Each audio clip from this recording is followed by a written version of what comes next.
Começa agora o programa A Hora e a Vez da Pequena Empresa, sempre levando para você muitas informações e atrações. Confira o professor Edmundo Medeiros explicando sobre diferencial de alíquota do ICMS, o tradicional jantar de confraternização de final de ano da APA-Magis, Associação Paulista de Magistrados, além de dicas e curiosidades. E nesta semana, o presidente do Simp, Joseph Cury, recebe o CEO da STI Norland do Brasil, Javier Reclusa Etaio, que falou sobre energia solar. Fique conosco.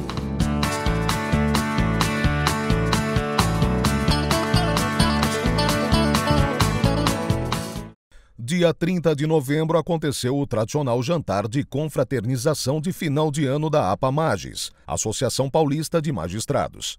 Aproximadamente 2.000 pessoas compareceram ao importante evento, que reuniu parlamentares, secretários de Estado, entre outras autoridades dos três poderes. A exemplo dos anos anteriores, os magistrados tiveram a oportunidade de confraternizar com colegas de todo o Estado, além de reunir a família para um momento de descontração. É um evento extremamente importante. Um ano passado, o que está se passando, um ano extremamente difícil para a magistratura, mas que o Bartolete venceu com muita dignidade. Ele está com muita fraternidade ao lado de todos nós e isso é extremamente importante para a dignidade da magistratura. Foi um ano difícil, de muitas turbulências, mas a magistratura eu acho que sempre sai fortalecida porque ela acaba se unindo, acaba se reinventando. A APA-Magis é formada por sentimentos, valores, pessoas, organização, é uma instituição, né? Em 2019, sob o comando do Bartolete, da Vanessa, e agora segue sob o comando da Vanessa. É sempre uma alegria estar presente nos eventos associativos e a participação é sempre importante para mostrar a união da magistratura e do Poder Judiciário em última análise. Olha, 2019 foi, como todo mundo assistiu, um ano difícil, não só para a magistratura, mas foi um ano difícil para o Brasil. É um ano que ainda mostrou muita divisão ideológica no país e o país está se ajustando à sua nova realidade. A magistratura enfrentou muitos obstáculos, mas sai coesa, sai unida. O resultado das eleições na AMB mostrou exatamente isso. 80% dos juízes brasileiros apoiaram a Renata Gil, que é a minha vice institucional, e pela primeira vez em 70 anos a AMB terá a primeira mulher na sua direção e na liderança da magistratura brasileira. Serão 3 anos que eu sei de um grande enfrentamento. A magistratura em geral tem sido muito contestada em razão da sua força, né, da caneta independente do juiz no combate à corrupção. Então nós estamos sofrendo as represálias e os retrocessos em razão dessa atuação, então não serão anos fáceis, mas o caminho foi muito bem pavimentado, como você disse, pelo nosso presidente Jaime de Oliveira. Eu fui a vice-institucional dele, fui o braço institucional, o braço político dele em Brasília, então toda essa experiência eu espero estar levando agora para esse próximo triênio com uma equipe maravilhosa que conta com vários colegas, inclusive do estado de São Paulo. Essa festa já se tornou uma festa tradicional nos últimos 30 e poucos anos. É uma festa que reúne todos os operadores do direito, advogados, procuradores, defensores, promotores, policiais militares, civis. E nós nos juntamos aqui para a confraternização de final de ano, justamente pelo sistema de justiça que nós trabalhamos sempre com o coração pelo povo brasileiro. A gente sabe que não serão fáceis, como não foram os últimos, mas a gente conta com um grupo de colegas muito coeso, muito unido e muito disposto a trabalhar em prol do Poder Judiciário, em prol da Justiça, em prol do acesso à Justiça, em prol do aperfeiçoamento do Poder Judiciário, que esse é o nosso objetivo e é para isso que nós vamos trabalhar nos próximos 2 anos. Uma avaliação muito positiva. A magistratura tem desempenhado no cenário brasileiro um papel fundamental. Esse ano não foi diferente. É muita honra estar participando nesse momento dessa confraternização que encerra mais um ano de muito trabalho. Meus parabéns à magistratura. O evento, como sempre, maravilhoso. É um evento que traz outros setores junto ao Tribunal de Justiça, né? No meu caso, eu represento a Força Aérea Brasileira. A Justiça de São Paulo é uma justiça muito tradicional. Se a gente comparar o número de processos, mais São Paulo sozinho dá mais que o dobro do restante do país.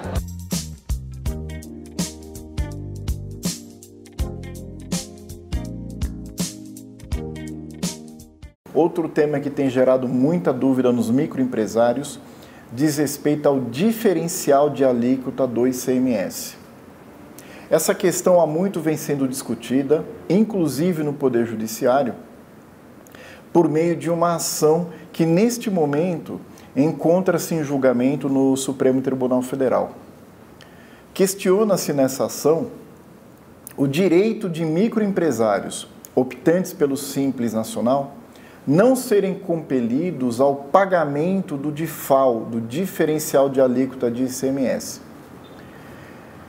Apesar do Supremo Tribunal Federal ter deferido liminar para que essa cobrança não fosse feita, apesar de, no julgamento que está em andamento, 4 ministros já terem votado de forma favorável aos contribuintes, havendo apenas um voto contrário aos contribuintes, a cobrança tem acontecido em alguns estados. O DIFAL é calculado da seguinte forma: uma aquisição feita de um fornecedor de um outro estado é recebida pelo microempresário, por exemplo, com uma nota fiscal de 12% de ICMS. A Secretaria de Estado de Fazenda deste microempresário exige, então, que ele faça o recolhimento da diferença entre esta alíquota, 12%, e a alíquota interna do estado, por exemplo, 18%. O microempresário, então, deveria, ao receber a mercadoria, fazer um recolhimento de 6% deste ICMS. Essa questão, evidentemente, apesar de polêmica, viola frontalmente o direito de microempresários, de empresas de pequeno porte, a um regime diferenciado e simplificado de tributação, que é o Simples Nacional. Foi com este entendimento, inclusive, que o Supremo Tribunal Federal deferiu liminar para que tais empresas, esses microempresários, estas empresas de pequeno porte, não fossem tributadas, não fossem submetidas à exigência do diferencial de alíquota. Portanto, como a questão ainda não foi definida pelo Supremo Tribunal Federal, apesar de, até este momento, tudo indicar que a decisão seja favorável aos contribuintes, a eventual exigência do diferencial de alíquota de microempresários, de empresas de pequeno porte, deve ser questionada perante o Poder Judiciário. Na hipótese de a exigência continuar a ser feita, medidas judiciais podem ser adotadas. Pois ainda que exista a hipótese de decisão desfavorável no Supremo Tribunal Federal, isso ainda não aconteceu e nada indica que acontecerá. Os microempresários, portanto, devem estar atentos não apenas ao seu direito de não recolher o diferencial de alíquota de ICMS enquanto perdurar este julgamento no Supremo Tribunal Federal, como também, na hipótese de serem cobrados pelas respectivas Secretarias de Estado da Fazenda, devem questionar essa exigência. Primeiro, perante a própria Secretaria da Fazenda, de forma administrativa.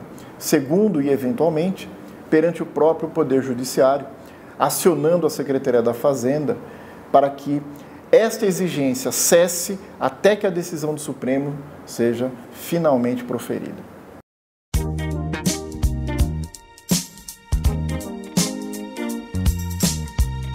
O deputado federal Coronel do Exército Crisóstomo anunciou avanços em todo o processo de regularização fundiária por medida provisória do governo Bolsonaro.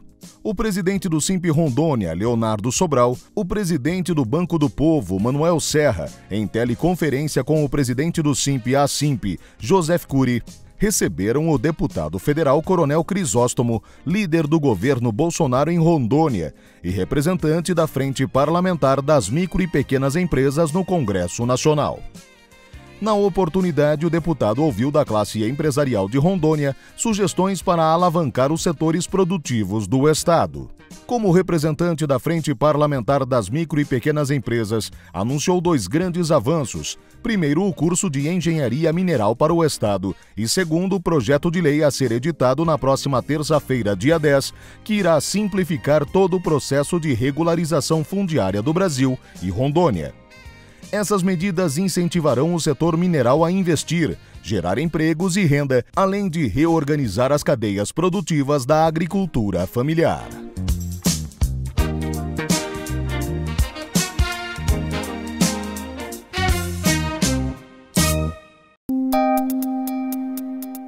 Entrevista da semana.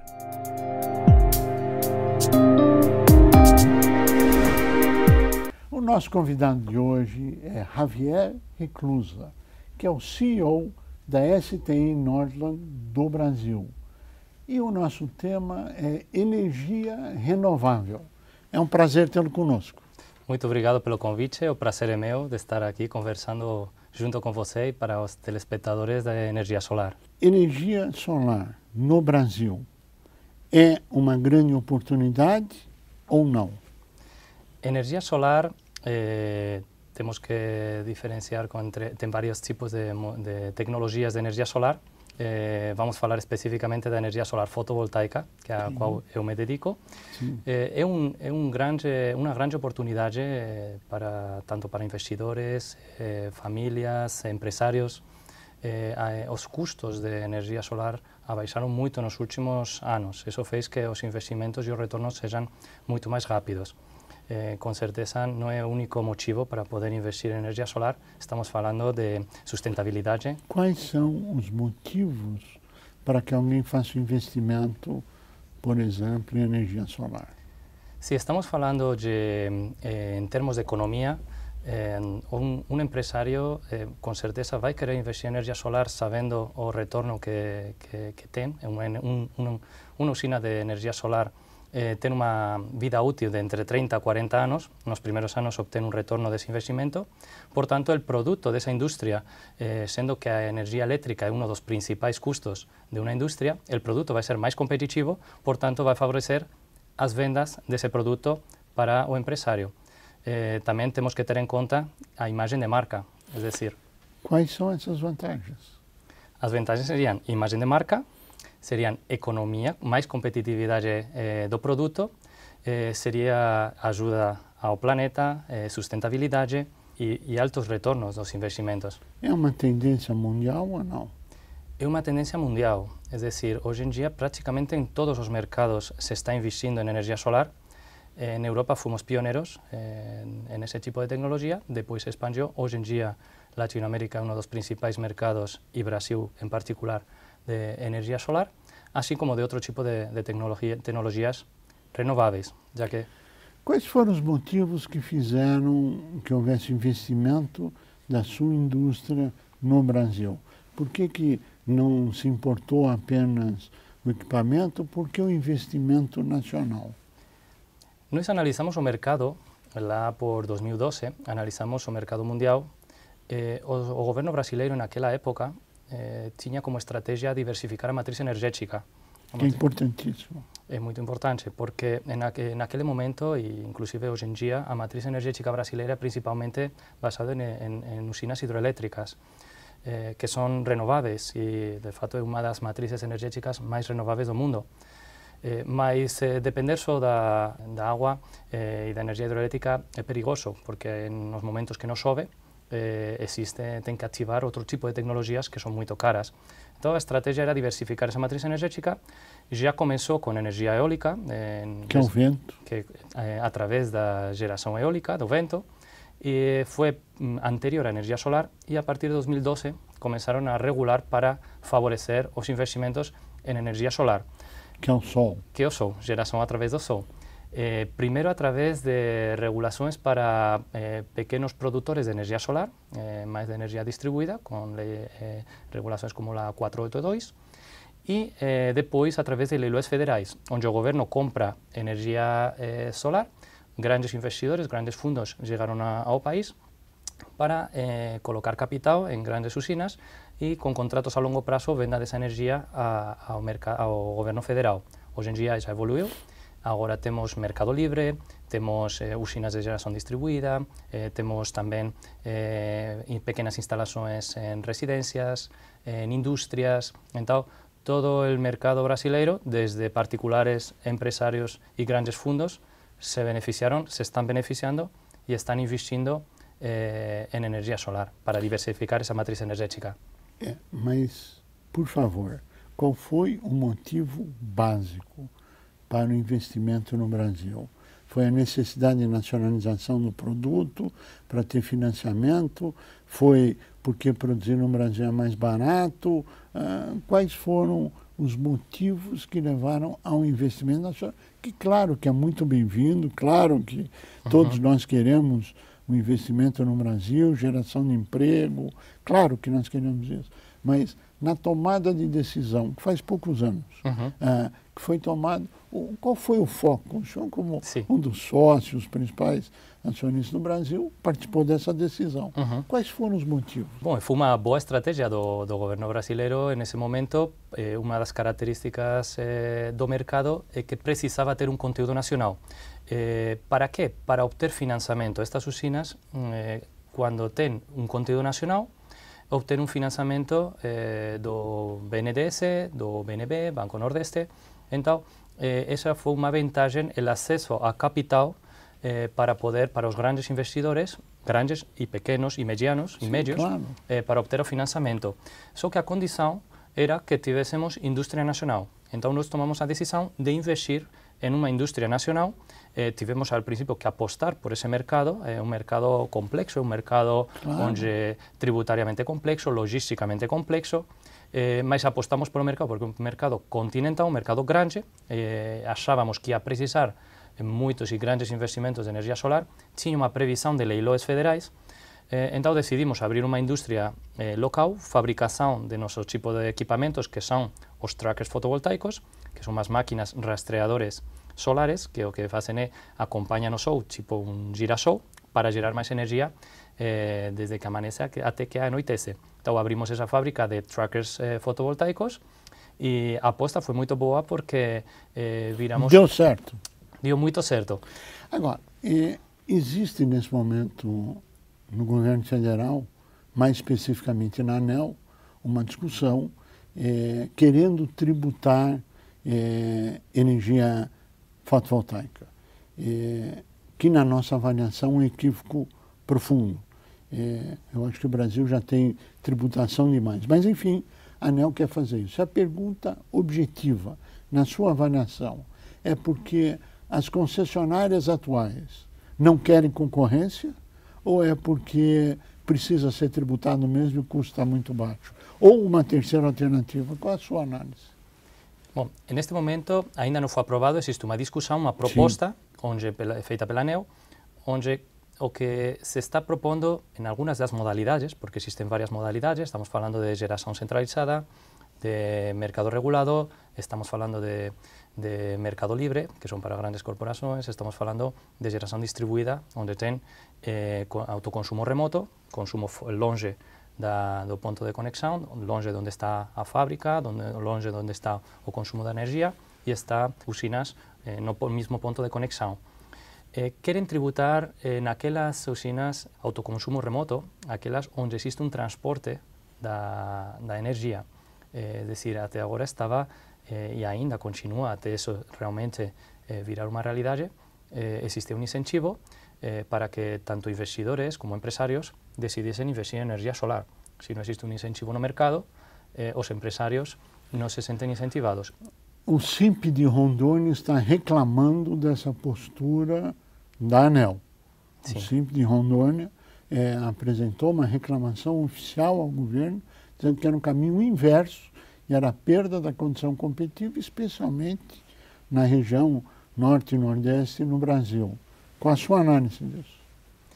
O importante é que foi aprovado no passado e aqueles investidores que fizeram um investimento não sofram efeitos retroativos. É decir, aquele que tomou a decisão de fazer um investimento deveria manter as condições que foram aprovadas no passado.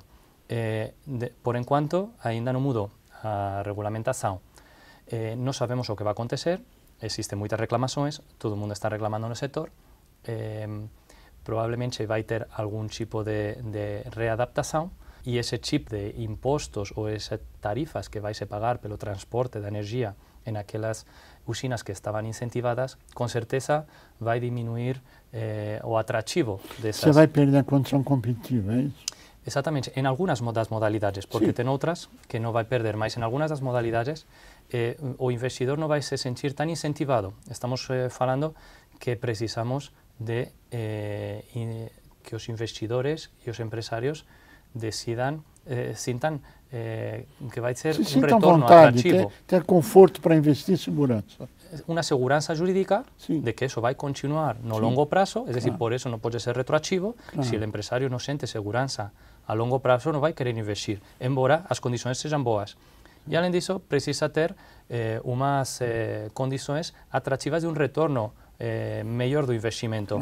Sobretudo agora que a matriz energética, ainda a energia solar, é uma parte muito pequena da matriz energética. Estamos falando que é residual.